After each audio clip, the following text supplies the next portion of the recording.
The assassination of Archduke Franz Ferdinand in Sarajevo on June 28, 1914, didn't cause World War I. It was merely the spark that ignited a powder keg that had been building for nearly a century.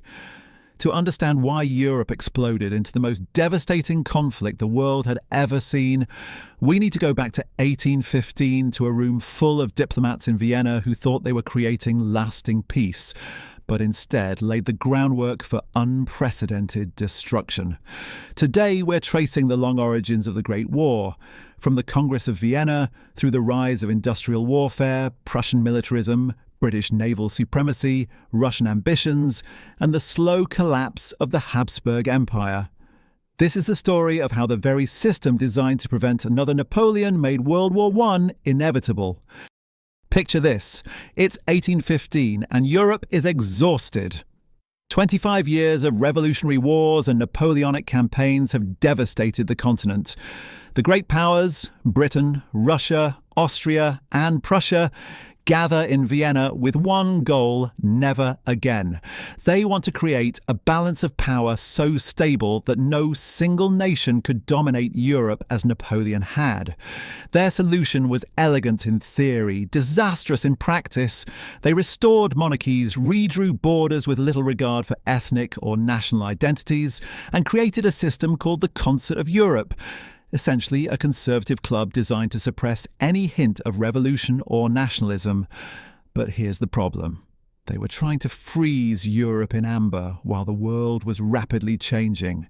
The forces of nationalism and industrialization that would define the 19th century were already stirring, and the Vienna system would spend the next 100 years desperately trying to contain them. The Congress created artificial states, split ethnic groups across borders, and handed territories around like chess pieces. They gave Belgium to the Netherlands, created the German Confederation as a loose collection of 39 states, and left the Eastern question, what to do about the declining Ottoman Empire, essentially unresolved. While diplomats were drawing lines on maps, something far more profound was happening in the factories of Britain and beyond.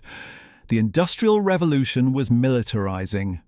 The Napoleonic Wars had already hinted at what was coming: mass conscription, rapid troop movement, and artillery barrages that could shatter traditional battlefield tactics. But it was Prussia that truly grasped the military implications of the industrial age. After their humiliating defeat by Napoleon at Jena Auerstedt in 1806, Prussian military reformers like Gerhard von Scharnhorst and Karl von Clausewitz revolutionized warfare. They developed the concept of total war, where entire societies mobilized for conflict. The real game changer was the railroad. Suddenly, armies could be moved faster than ever before.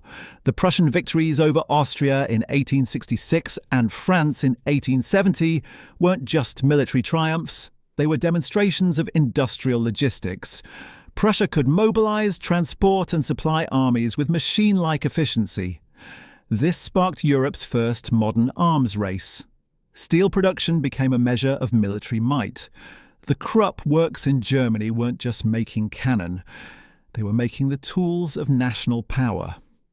By the 1890s, European powers were locked in a technological competition that made war more likely, not less, because the window for decisive action was shrinking. Military planners began to believe that whoever mobilized first would win. Prussia didn't just reform its army, it militarized its entire society. Universal conscription meant every man served, creating a nation in arms. The Prussian General Staff, established in the 1800s, became the world's first professional military planning organization, treating war as a science to be studied and perfected. This created what we might call the Prussian military identity. The idea that military service wasn't just a duty, but the highest expression of citizenship. Officers weren't just soldiers, they were the embodiment of Prussian values: discipline, hierarchy, honour, and absolute loyalty to the state. Under Helmuth von Moltke the Elder, the Prussian military perfected the art of rapid mobilization and decisive battle. The wars of German unification against Denmark, Austria, and France weren't just territorial conquests, they were advertisements for Prussian military efficiency. But here's where it gets dangerous for Europe. When Germany unified in 1871, this Prussian military culture became the template for the most powerful nation in Central Europe. The German Empire wasn't just big and industrial, it was organised around military values and saw war as a legitimate tool of policy. For most of the 19th century, Britain played by different rules. Protected by the Channel and supreme at sea, the British could intervene in European affairs when it suited them and withdraw when it didn't. Their strategy was simple: maintain the balance of power, prevent any single nation from dominating the continent, and keep the sea lanes open for British trade. But the Industrial Revolution changed naval warfare too. Steam power, steel armour and rifled guns made Britain's wooden walls obsolete almost overnight. The Royal Navy had to constantly innovate to maintain its supremacy, and by the 1880s, naval technology was advancing so rapidly that battleships were obsolete before they left the shipyard. Then came the real crisis: Germany's decision to build a battle fleet. Admiral Alfred von Tirpitz convinced Kaiser Wilhelm II that Germany needed a navy to match its industrial might. The German naval laws of 1898 and 1900 launched a direct challenge to British naval supremacy. This created a classic security dilemma. Germany claimed it needed a navy to protect its growing overseas trade and colonies.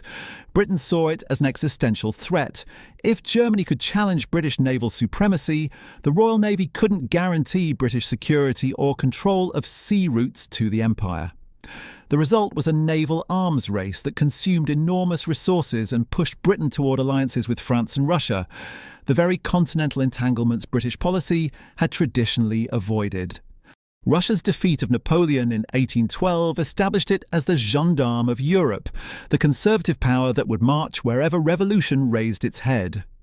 Tsar Alexander I saw Russia as the defender of legitimate monarchy and Orthodox Christianity against liberal and nationalist upheaval.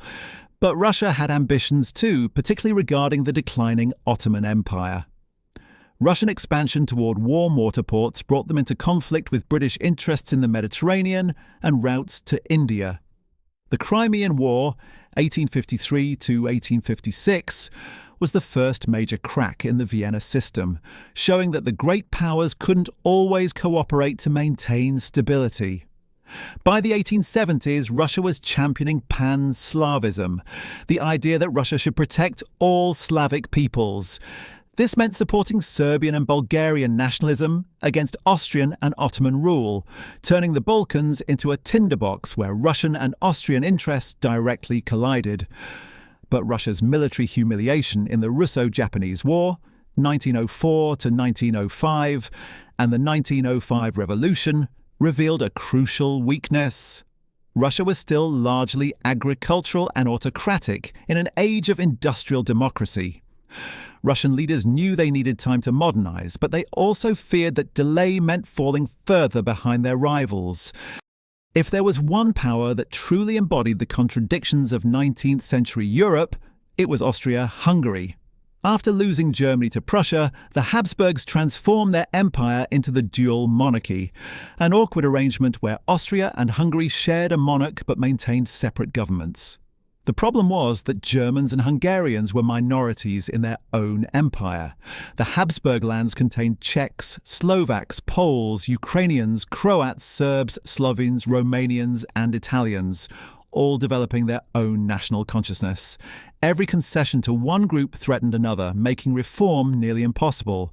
The most dangerous issue was the South Slav question. Serbia's independence and growth after the Russo-Turkish Wars created a magnet for Slavs within the Habsburg Empire. When Austria-Hungary annexed Bosnia-Herzegovina in 1908, it gained 2 million more Slavs who didn't want to be ruled by Vienna.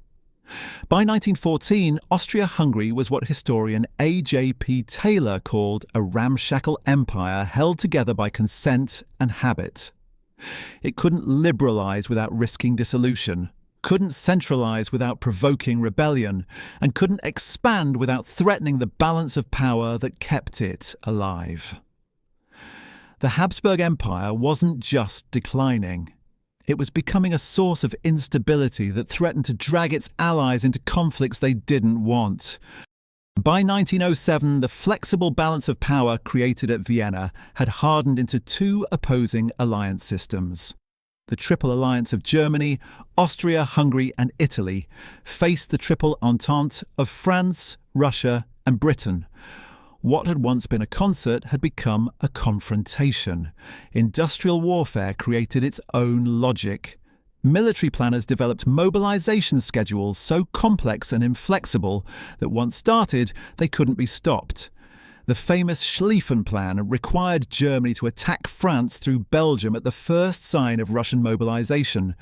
There was no pause button, no way to escalate gradually. The system that had managed crises for nearly a century, great power conferences, diplomatic compromise, compensation for territorial changes, broke down. The Moroccan crises, the Bosnian crisis, the Balkan wars all ended with increased tension rather than resolution. By 1914, Europe had industrial armies, rigid alliance systems, complex mobilization plans, and a generation of leaders who had never experienced a major war. When the crisis came in July 1914, nobody knew how to step back from the brink. The Congress of Vienna didn't cause World War I, but it created the conditions that made it possible. The attempt to freeze Europe in 1815 created pressures that built up over a century, frustrated nationalism, industrial militarism, imperial rivalry, and diplomatic rigidity. The great irony is that the system designed to prevent another Napoleon created something far worse.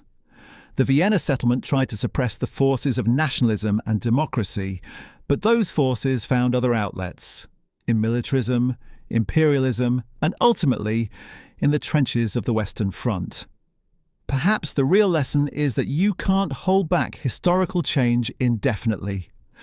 The statesmen of 1815 created a century of relative peace, but at the cost of storing up tensions that exploded with unprecedented violence.